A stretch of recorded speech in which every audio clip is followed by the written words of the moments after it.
अस्सलामुअलैकुम एवरीवन, मैं हूं अंबर और आप देख रहे हैं यूट्यूब चैनल प्रोग्रामिंग विद एके। तो ये आज की वीडियो में हम देखेंगे कि HTML, CSS एंड जावास्क्रिप्ट क्या होती है और एक वेबसाइट किस तरह से वर्क करती है। ये वेब डेवलपमेंट कोर्स है जो कि फ्री ऑफ कॉस्ट है। आपको इसके लिए कोई फ़ी वगैरह पे नहीं करनी पड़ेगी। आप इजीली इस कोर्स को एक्सेस कर सकते हैं। अगर आपको प्रोग्रामिंग की ज़ीरो नॉलेज है, यानी कि आपको नहीं पता कोडिंग किस तरह से की जाती है, तो या आप किसी और फील्ड से हैं तो भी आप इस कोर्स को एक्सेस कर सकते हैं। क्योंकि इस कोर्स को मैंने इस तरह से डिज़ाइन किया है कि बिल्कुल एज अ बिगनर, यानी कि इस कोर्स को मैंने डिज़ाइन किया है कि अगर आप बिगनर हैं तो भी आप इस कोर्स को एक्सेस कर सकते हैं और एक प्रोफेशनल वेबसाइट बनाना सीख सकते हैं। तो सबसे पहले हम देखेंगे कि वेब डेवलपमेंट में जब हम काम करते हैं, यानी कि जब हम कोई वेबसाइट क्रिएट करना चाहते हैं, तो उसके लिए हमें कौन कौन सी लैंग्वेजेस सीखनी पड़ती हैं या सीखनी ज़रूरी होती हैं हमारे लिए। तो सबसे पहले HTML, उसके बाद CSS और फिर जावास्क्रिप्ट। अब HTML, CSS एंड जावास्क्रिप्ट क्या होती हैं और हमें इन्हें क्यों सीखना चाहिए वेब डेवलपमेंट के लिए, वो हम देखेंगे। What is HTML? HTML क्या है? HTML was created by Sir Tim Berners-Lee in late 1991 but was not officially released. It was published in 1995 as HTML 2.0। यानी कि टिम बर्नर ली ने इन्वेंट किया था, इन्होंने बनाई थी HTML, बट ऑफिशियली जो है ये 1995 में पब्लिश की गई। HTML stands for hyper text markup language, यानी कि HTML स्टैंड करती है hyper text markup language. HTML is the standard markup language for creating web pages. HTML जो है वो स्टैंडर्ड मार्कअप लैंग्वेज है जो कि हम वेब पेजेस को क्रिएट करने के लिए यूज़ करते हैं। HTML describes the structure of a web page, यानी कि HTML जो है वो एक वेब पेज का जो स्ट्रक्चर होता है उसको डिस्क्राइब करती है। यानी कि एक वेब पेज को हम किस तरह से बनाएंगे, उसके अंदर कौन कौन से एलिमेंट रखने हैं, कौन सा कंटेंट लिखना है हमें उसमें, या इमेज कोई भी आप मीडिया सोर्स उसमें रखना चाह रहे हैं, तो ये सारा स्ट्रक्चर हम HTML के थ्रू क्रिएट करते हैं। HTML consist of a series of element, यानी कि HTML के अलग अलग एलिमेंट्स हैं, उनको यूज़ करते हुए हम एक वेब पेज या एक वेबसाइट को क्रिएट करते हैं। HTML elements tell the browser how to display the content, यानी कि HTML के एलिमेंट जो होते हैं वो ही हमारे ब्राउज़र को बताते हैं कि कंटेंट को वो किस तरह से शो करेगा या डिस्प्ले करेगा एज अ आउटपुट। तो इस तरह से एक HTML जो है वो वेबसाइट में, जब भी हम कोई वेबसाइट बनाएंगे तो बेसिक स्ट्रक्चर जो होगा HTML के थ्रू ही हम क्रिएट करेंगे।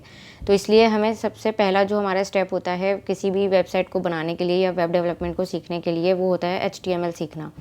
तो HTML सीखना मस्ट है, क्योंकि HTML सीखेंगे जब भी हम एक वेबसाइट को क्रिएट करेंगे, क्योंकि इसका वेबसाइट का स्ट्रक्चर ही HTML के ऊपर क्रिएट होगा।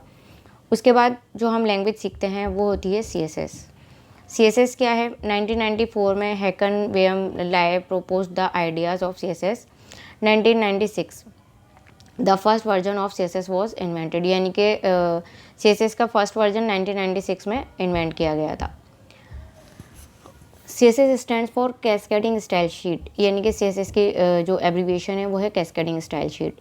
CSS is the language we use to style a web page, यानी कि CSS को हम एक वेब पेज को स्टाइल करने के लिए यूज़ करते हैं। CSS describe how HTML elements are to be displayed on screen, paper और इन अदर मीडिया, यानी कि जो हमारी स्क्रीन है उसके ऊपर जो भी हमें एलिमेंट्स शो हो रहे हैं HTML के, उनके लिए अगर हमें कोई स्टाइल क्रिएट करना है तो वो हम CSS के थ्रू करते हैं। यानी कि कोई भी स्टाइलिंग हमें करनी है तो उसके डिस्क्राइब करने के लिए हमें CSS की नीड होती है, तो इसलिए CSS सीखना भी हमारे लिए मस्ट है। CSS saves a lot of work, it can control the layout of multiple web pages all at once, यानी कि इसके ज़रिए आप काफ़ी सारी चीज़ें एक ही साथ, लेआउट की जो मल्टीपल वेब पेजेस होते हैं उनका काम एक ही दफ़ा में बहुत सारा आप कंट्रोल कर सकते हैं। जब आप प्रैक्टिकली इस काम को सीखेंगे तो आपको ये चीज़ और ज़्यादा समझ में आएगी, क्योंकि ये लाइन जो है ये प्रैक्टिकली जब आप वर्क करेंगे तो आपको ज़्यादा समझ में आएगी।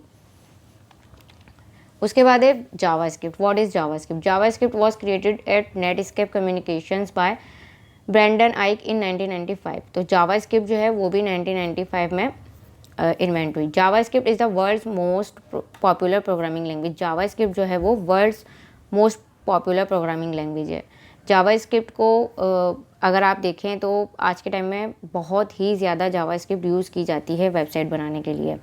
इसके अलग अलग लाइब्रेरीज़ हैं, फ्रेमवर्क्स हैं, वो भी बहुत ज़्यादा सीखी जाती है, क्योंकि ये इन डिमांड है। अगर देखा जाए तो इसकी बहुत ज़्यादा डिमांड है। अगर आप जावास्क्रिप्ट सीखते हैं, अभी आप बेसिक सीखेंगे, उसके बाद अगर आप इसे एडवांस लेवल का सीख लेते हैं तो आपको बहुत अच्छी जॉब्स मिल जाती हैं, आप बहुत ज़्यादा काम कर सकते हैं, अच्छी अर्निंग कर सकते हैं। तो जावास्क्रिप्ट जो है वो डिमांडिंग लैंग्वेज है। JavaScript is a light weight interpreted programming language. अच्छा, ये लाइट वेट है, यानी कि कोई हैवी वेट नहीं है, लाइट वेट है। जो आप इसका कोड करते हैं वो लाइट वेट होता है। इंटरप्रेटेड प्रोग्रामिंग लैंग्वेज यानी कि ये हमारे ब्राउज़र पर रन होती है, ठीक है, इसलिए ये इंटरप्रेटेड प्रोग्रामिंग लैंग्वेज कहलाती है। JavaScript is the programming language of the web, यानी कि किसी भी वेबसाइट के लिए जो भी हम प्रोग्रामिंग लैंग्वेज यूज़ कर रहे हैं वो जावास्क्रिप्ट है। JavaScript to program the behaviour of web pages. अच्छा, जावास्क्रिप्ट क्या करती है, कोई भी प्रोग्राम ऐसा बनाना है जिसमें हमें वेब पेज का बिहेवियर शो करना है, कुछ भी ऐसी चीज़, जैसे कि आपने अगर देखा हो वेबसाइट में कैरोजल होते हैं या स्लाइडर कह लें कि एक इमेज है बट वो क्या है, फिर उसके बाद दूसरी इमेज आती है ऑटोमेटिक स्लाइड होकर। तो ये चीज़ें हम जावास्क्रिप्ट के थ्रू कर सकते हैं। कोई एनिमेशन क्रिएट करना वो हम जावास्क्रिप्ट के थ्रू कर सकते हैं, यानी कि अपने वेब पेज को उसका बिहेवियर चेंज करना या उसके अंदर फंक्शनैलिटी ऐड करना। जावास्क्रिप्ट जो है वो क्लाइंट साइड स्क्रिप्टिंग है, ठीक है। इसके अंदर ये बात आप याद रखिएगा, जावास्क्रिप्ट जो होती है वो क्लाइंट साइड स्क्रिप्टिंग होती है और ये हमारे ब्राउज़र पर ही रन होती है। तो किसी भी वेबसाइट में फंक्शनैलिटी ऐड करनी हो, कोई इसका बिहेवियर हमें चेंज करना हो, तो उसके लिए हम जावास्क्रिप्ट का यूज़ करते हैं। कोई भी डायनामिक वेब एप्लीकेशन बनानी हो, वेबसाइट बनानी हो, उसके लिए आप जावास्क्रिप्ट का ही यूज़ करेंगे। तो HTML, CSS एंड जावास्क्रिप्ट ये तीनों लैंग्वेजेस सीखनी मस्ट हैं। जब हम कोई भी वेबसाइट क्रिएट करना स्टार्ट करेंगे तो हमें ये तीनों लैंग्वेजेस सीखना बहुत ज़्यादा ज़रूरी होता है। उसके बाद हमारे पास क्या है, फॉर एग्जांपल मैं आपको अगर इसको और ज़्यादा अच्छे तरीके से समझाऊं कि HTML, CSS और जावास्क्रिप्ट को, तो HTML लाइक जैसे कि मैंने आपको बताया, ये बिल्कुल बेसिक स्ट्रक्चर वेबसाइट का हम HTML के थ्रू क्रिएट करते हैं। यानी कि यहाँ पर एक एग्जांपल लिए मैंने कार की मेटेलिक बॉडी यहाँ पर HTML की एग्जांपल में दिखाई गई है। यानी कि एक बॉडी जो आप बनाते हैं, मेटेलिक बॉडी जो बनती है कार की, उसी तरीके से समझ लीजिए HTML के थ्रू हम एक वेबसाइट बना लेते हैं। लेकिन अब उस वेबसाइट को, जैसे कि कोई भी हमने उसके अंदर हेडिंग, पैराग्राफ कुछ भी ऐड किया है या जो भी चीज़ है, तो अगर हमें उसे कलर करना है, कुछ भी करना है, तो उसके लिए हम CSS का यूज़ करते हैं। इसी तरीके से एक मेटेलिक बॉडी तो कार की बन गई, लेकिन हमें उसमें कलर किस तरह का यूज़ करना है, ग्लासेस कौन से यूज़ करने हैं, उसके अंदर कलर क्या होगा, लोगो हम किस तरह का लेंगे और कहाँ उसे सेट करेंगे, तो ये बहुत सारी चीज़ें होती हैं जो कि हम उसकी ब्यूटी के लिए यूज़ करते हैं। यानी कि HTML के थ्रू हमने स्ट्रक्चर बना लिया, बट अगर हमें अपनी वेबसाइट के अंदर ब्यूटी ऐड करनी है तो उसके लिए हम CSS का यूज़ करते हैं। तो इसी तरीके से मेटेलिक बॉडी तो बन गई, यानी कि लाइक HTML, बट उसके अंदर हमने ब्यूटी ऐड कर दी तो वो CSS के थ्रू हो गई। लेकिन अब बात क्या आती है, अब आती है जावास्क्रिप्ट की बात। तो जावास्क्रिप्ट किस तरह से वर्क करेगी, जैसे कि एक कार है, अब उसके अंदर अगर इंजन नहीं होगा तो आप उसे कैसे स्टार्ट कर सकते हैं, कैसे उसे स्टॉप कर सकते हैं, कुछ भी नहीं कर सकते जब तक उसके अंदर इंजन नहीं होगा। तो जावास्क्रिप्ट का भी रोल जो है वो एक वेबसाइट में इसी तरीके से कि अगर आपने अपनी वेबसाइट में कोई फंक्शनैलिटी ऐड करनी है तो उसके लिए मस्ट है कि आपको जावास्क्रिप्ट यूज़ करनी ही पड़ेगी। तो इसलिए हम जावास्क्रिप्ट का यूज़ करते हैं, जावास्क्रिप्ट को सीखते हैं, क्योंकि अगर हमें अपनी वेबसाइट में फंक्शनैलिटी ऐड करनी है तो हम ये जावास्क्रिप्ट लाजमी सीखेंगे। तो ये चीज़ जो है आपके लिए सीखना मस्ट है। जावास्क्रिप्ट को अच्छे से सीखना पड़ेगा जब भी हम अपनी वेबसाइट में फंक्शनैलिटी ऐड करेंगे, क्योंकि यूज़र इंटरेक्शन के लिए जावास्क्रिप्ट यूज़ करनी ही पड़ती है ताकि हमारी वेबसाइट जो है वो इंटरेक्टिव बने। इसके बाद हम देखते हैं व्हाट इज़ वेबसाइट। यानी कि अब हमने इतनी बात की कि वेबसाइट के लिए हमें ये सब लैंग्वेजेस सीखनी है, वेबसाइट क्रिएट करनी है, बट हमें ये भी तो पता होना चाहिए कि वेबसाइट होती क्या है। अगर फॉर एग्जांपल मैं आपसे पूछूं कि वेबसाइट क्या होती है, तो आप मुझे उसके बारे में क्या बताएंगे कि एक वेबसाइट क्या होती है। आप मुझे कमेंट करके बताइएगा आपके लिए वेबसाइट क्या है आपकी नज़र में, या अगर आप उसे एक लाइन में डिस्क्राइब करें तो आप क्या बताएंगे कि वेबसाइट क्या होती है। जब भी आप वेब डेवलपमेंट भी सकते हैं तो फिर आप उसको किस तरीके से डिस्क्राइब करेंगे। तो इसमें क्या बताया जा रहा है, a website is a collection of web pages located under a single domain name. यानी कि वेबसाइट क्या होती है, कलेक्शन ऑफ वेब पेजेस, यानी कि बहुत सारे वेब पेजेस जब हम बनाते हैं और जब उनको कलेक्ट कर लेते हैं, एक तरह से समझ लें उनका सेट बन जाता है, एक वेब पेजेस का एक सेट बन जाता है, तो वो हमारे पास कहलाती है वेबसाइट, जो कि सिंगल डोमेन नेम में बनी हुई होती है। अब डोमेन नेम क्या होता है ये हम आगे डिस्कस करेंगे, आपको मैं इंशाल्लाह आगे बताऊंगी। उसके बाद क्या है, these web pages contents and display information about the business or organization and are usually made up of elements such as photos, videos and text। अब वेब पेजेस में क्या किस किस चीज़ पर कंटेन होता है वेब पेजेस, यानी कि उसके अंदर हम कोई भी इंफॉर्मेशन हमें डिस्प्ले करनी है हम वो करेंगे। आप अपने बिज़नेस के बारे में बताना चाहते हैं, ऑर्गेनाइजेशन के बारे में बताना चाहते हैं, तो वो सब काम आप अपने वेब पेजेस पर करते हैं। उसमें एलिमेंट्स अलग अलग हो सकते हैं, फ़ोटोज़ हो सकते हैं, वीडियोज़ हो सकती हैं, टेक्स्ट हो सकता है, कोई भी कुछ भी आप ले सकते हैं जो आपकी रिक्वायरमेंट है। Users need a device with a web browser, laptops, smartphones और tablets and an internet connection to access a website. Obviously जब आप कोई भी वेबसाइट पे जाना चाहते हैं तो सबसे पहली चीज़ होती है कि आपके पास कोई डिवाइस यानी कि लैपटॉप, स्मार्टफ़ोन या टैबलेट, कुछ भी इस तरह की आपके पास होनी चाहिए। लैपटॉप हो चाहे आप अपना स्मार्टफ़ोन यूज़ करें। उसके बाद आती है बात ब्राउज़र की, कि ब्राउज़र होना आपके पास ज़रूरी है कोई भी जो आप यूज़ कर रहे हैं, और इंटरनेट का कनेक्शन मस्ट है, क्योंकि जब आप किसी भी वेबसाइट को एक्सेस करेंगे तो इंटरनेट का कनेक्शन मस्ट है। जब तक इंटरनेट का कनेक्शन नहीं होगा आप किसी भी वेबसाइट को एक्सेस नहीं कर सकते। Once user have those they can type the website address on the address bar of the device's web browser to access the website। यानी कि जब भी कोई हमें वेबसाइट को एक्सेस करना होता है तो हम क्या करते हैं, जो हमारा ब्राउज़र होता है उसमें हम उसका एड्रेस टाइप करते हैं, और जब हम एंटर प्रेस करते हैं तो वेब ब्राउज़र पर हमें वो वेबसाइट शो हो जाती है एज अ आउटपुट। तो इस तरह से हमारे पास ये एक वेबसाइट का कॉन्सेप्ट है कि वेबसाइट क्या होती है, a collection of web pages. बस इतना आपको पता होना चाहिए कि एक वेबसाइट जो है वो वेब पेजेस की कलेक्शन जब हो जाती है, एक पूरा सेट बन जाता है, तो वो वेबसाइट कहलाती है। अब इसके बाद हम देखेंगे कि वेबसाइट तो हमने देखी कि क्या होती है। उसके बाद बात आती है वेब पेजेस की, कि वेब पेज क्या होता है। अब web page is a simple document displayed bye a browser.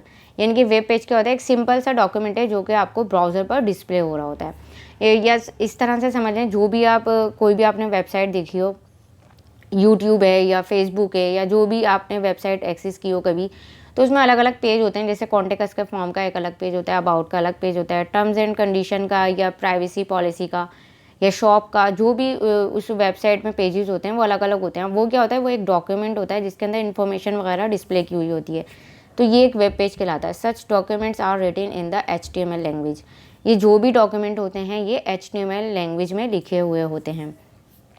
A web page can embed a variety of different types of resources such as style information controlling a page's look and feel. यानी कि एक web page जो होता है उसकी बहुत सारी varieties होती हैं, डिफरेंट टाइप्स होती हैं, उसके लिए अलग अलग रिसोर्सेज का आप यूज़ करते हैं। उसके अंदर कोई भी स्टाइल इन्फॉर्मेशन होती है, या वेब पेज का जो लुक एंड फील है वो आप किस तरह से आपको उसमें रखना है वो सब आप कंट्रोल कर सकते हैं। तो वेब पेज क्या करता है, एक सिंपल डॉक्यूमेंट है जिसमें आपकी इन्फॉर्मेशन जो है वो डिस्प्ले होती है। उसके बाद हमारे पास क्या है, what is domain and hosting. जैसे कि अभी लास्ट जो मैंने बताया वेबसाइट में उसमें डोमेन का जिक्र हुआ था, तो इसमें अब मैं आपको बताती हूँ कि डोमेन क्या होता है। Domain is the address which allows a visitor to easily find your website online. अब देखें डोमेन क्या है, कि अगर मुझे यूट्यूब को एक्सेस करना है तो मैं अपने ब्राउज़र के सर्च बार में लिखूँगी youtube.com।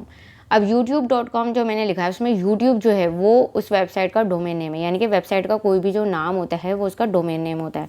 अगर मैं एक्सेस करती हूँ फेसबुक को तो facebook.com है, बट फेसबुक जो है वो उसका डोमेन नेम है।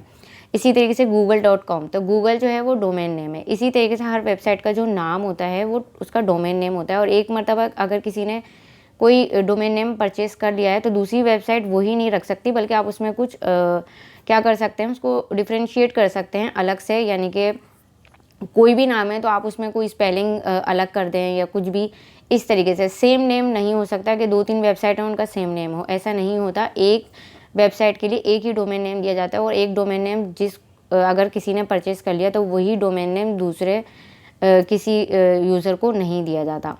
उसके बाद बात आती है होस्टिंग की।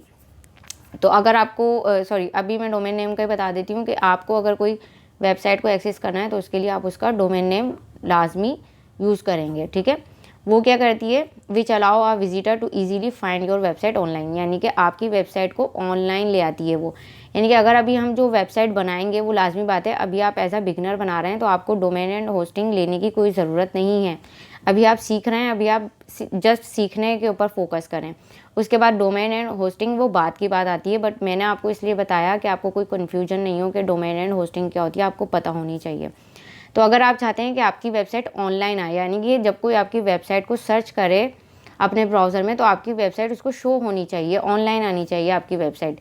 तो उसके लिए हमें डोमेन नेम की ज़रूरत होती है और होस्टिंग की ज़रूरत होती है। होस्टिंग क्या है? Hosting is where the website files are stored, यानी कि आपकी वेबसाइट की जो फाइल्स हैं वो एक वेब सर्वर पर, या ये समझ लें एक कंप्यूटर पर सारी सेव हैं। जितनी भी फाइल्स आपने बनाई हैं, चाहे वो HTML CSS जावास्क्रिप्ट, या अगर आप बैकएंड पे काम कर रहे हैं तो PHP पाइथन जो भी आप यूज़ कर रहे हैं, उसकी सारी फाइल्स वहाँ स्टोर हो जाती हैं। तो डोमेन एंड होस्टिंग आपको परचेज़ करनी पड़ती है। जब आपकी फ़ाइल वहाँ पर स्टोर हो जाती हैं, तो जब भी कोई यूज़र आता है अपने ब्राउज़र में सर्च करता है, तो वो रिक्वेस्ट जाती है सर्वर पर और फिर सर्वर से आ जाती है वो आपके पास एज अ रिस्पॉन्स बनकर आपकी रिक्वेस्ट का। तो आपको क्या करना पड़ता है? अपनी वेबसाइट के लिए सबसे पहले एक डोमेन लेना होता है और उसके बाद उसे होस्ट करना पड़ता है। इसी तरह से फिर आपकी वेबसाइट ऑनलाइन आती है, ठीक है, यानी कि कोई यूज़र सर्च करेगा तो वो उसे वहाँ पर शो हो जाएगी। अब इसके बाद है हाउ डू वेबसाइट वर्क। जैसे कि मैं अभी आपको बता ही दिया है कि किस तरह से वर्क करती है एक वेबसाइट, लेकिन मैं डिटेल में आपको समझा देती हूँ। ये एक क्लाइंट है, यूज़र है, जो भी कोई इसको यूज़ कर रहा है इस लैपटॉप को, ठीक है। अब उसने क्या किया? ब्राउज़र पर आया और उसने सर्च बार में कुछ भी सर्च किया, कोई भी वेबसाइट, जैसे कि अगर आपने लिखा है youtube.com, अब उस वेबसाइट को जब भी आप अपने ब्राउज़र पर लिख रहे हैं, आपने जैसे ही एंटर प्रेस किया तो वो रिक्वेस्ट जाएगी वेब सर्वर पर। क्योंकि ये बात मैं आपको फिर बता दूं कि इंटरनेट मस्ट है, इंटरनेट होना लाजमी है जब भी आप किसी वेबसाइट को एक्सेस कर सकते हैं, ठीक है। तो आपने रिक्वेस्ट सेंड की, उसके बाद इंटरनेट का एक्सेस आपके पास होना चाहिए। आपकी रिक्वेस्ट जो है वो वेब सर्वर के पास आई। वेब सर्वर पर अब आपकी सारी फाइल्स स्टोर्ड हैं, ठीक है। अब चाहे वो HTML की फ़ाइल है, CSS की है, जावास्क्रिप्ट की है, या PHP पाइथन जो भी फाइल है, वो वहाँ पर सर्च करेगा। जब वो कंप्लीट चेकआउट कर लेगा तो वो फिर आपको उसको वो फाइल मिलेगी, तो वो आपको एज अ रिस्पॉन्स क्या करेगा? सेंड करेगा। तो ही वो आपके ब्राउज़र पर इस तरह से कोई भी वेबसाइट शो होती है। तो इसके लिए जब आप डोमेन नेम लेते हैं तो आपको एक IP एड्रेस दे दिया जाता है, जिससे आप अपने cPanel को, यानी कि कंट्रोल पैनल को एक्सेस कर सकते हैं। क्रेडेंशियल्स आपको मिलती हैं, आप उनका यूज़ करते हैं जब आपको cPanel को यूज़ करना होता है। तो ये सारा प्रोसेस होता है किसी भी वेबसाइट का, ठीक है, कि आप देख लें कि एक वेबसाइट किस तरह से वर्क करती है। सिंपल सी एक एग्जांपल के थ्रू मैंने आपको समझा दिया है कि आप रिक्वेस्ट सेंड करेंगे, वो वेब सर्वर के पास जाएगी और वेब सर्वर सारी फाइल्स को चेक करेगा, सब कुछ करेगा, और उसके बाद जब वो सब चीज़ें चेक हो जाएंगी तो उसके बाद वो आपको एज अ रिस्पॉन्स या एज अ आउटपुट वहाँ पर उसका डिस्प्ले कर देगा। ब्राउज़र पर आपको शो हो जाएगी स्क्रीन, जिसमें चंद सेकेंड लगते हैं, लेकिन ये सारा काम मस्ट होता ही होता है जब आप करते हैं ये काम। कोई भी आप सर्च बार में वेबसाइट को सर्च करेंगे तो ये प्रोसेस होता है, बट हमें पता नहीं चलता कि इतना कुछ हो रहा है। वो इजीली, क्योंकि ये सर्वर जो होते हैं बहुत ज़्यादा फास्ट होते हैं, बहुत ज़्यादा क्विकली वर्क करते हैं, तो इसलिए हमें नहीं पता चलता। बट इसका एक वेबसाइट का वर्क जो है वो इसी तरीके से होता है कि आपको जो आउटपुट में शो हो रहा है ये सारा प्रोसेस होता है, फिर आपको कोई एक वेबसाइट वहाँ पर शो होती है। तो आज की वीडियो में हमने देखा कि HTML, CSS एंड जावास्क्रिप्ट क्या होता है, इसका मैंने कंप्लीट इंट्रोडक्शन दे दिया आपको। फिर एक वेबसाइट किस तरह से वर्क करती है, डोमेन एंड होस्टिंग क्या होता है, वेबसाइट एंड वेब पेजेस क्या होते हैं, ये सब मैंने आपको बताया। आई होप कि आपको बहुत अच्छे से सब समझ में आया होगा। अगर आपको नहीं भी समझ में आया या आपको कुछ इसमें प्रॉब्लम है या कोई क्वेरी है आपकी, तो आप कमेंट बॉक्स में कमेंट कर सकते हैं, मुझसे पूछ सकते हैं। और अगर आपको ये वीडियो अच्छी लगी है तो इसे लाइक कर दें, और अगर आपको लगता है कि आपके फ्रेंड्स एंड फैमिली में ये वीडियो किसी के लिए हेल्पफुल रहेगी तो उनके साथ शेयर भी कर दें, और मेरे चैनल को सब्सक्राइब कर दें। साथ में एक बेल आइकन है, उस पर क्लिक करके ऑल पर क्लिक कर दें, ताकि मैं जब भी कोई नई वीडियो अपलोड करूं तो उसका नोटिफिकेशन सबसे पहले आपको मिल जाए और आपको मैनुअली सर्च नहीं करना पड़े। तो ये वेबसाइट जब आप डेवलप करेंगे तो आपको और ज़्यादा अच्छे से समझ में आएंगी ये सारी बातें जो मैंने आपको सिखाई हैं, क्योंकि ये कंप्लीट वेब डेवलपमेंट कोर्स है। इसमें आपको बहुत कुछ सीखने को मिलेगा। मैं बिल्कुल बेसिक से सब समझाऊंगी आपको, ताकि आप बहुत अच्छी, यानी कि एक प्रोफेशनल वेबसाइट बनाना सीख जाएं। तो मिलते हैं नेक्स्ट वीडियो में, तब तक के लिए अल्लाह हाफिज़।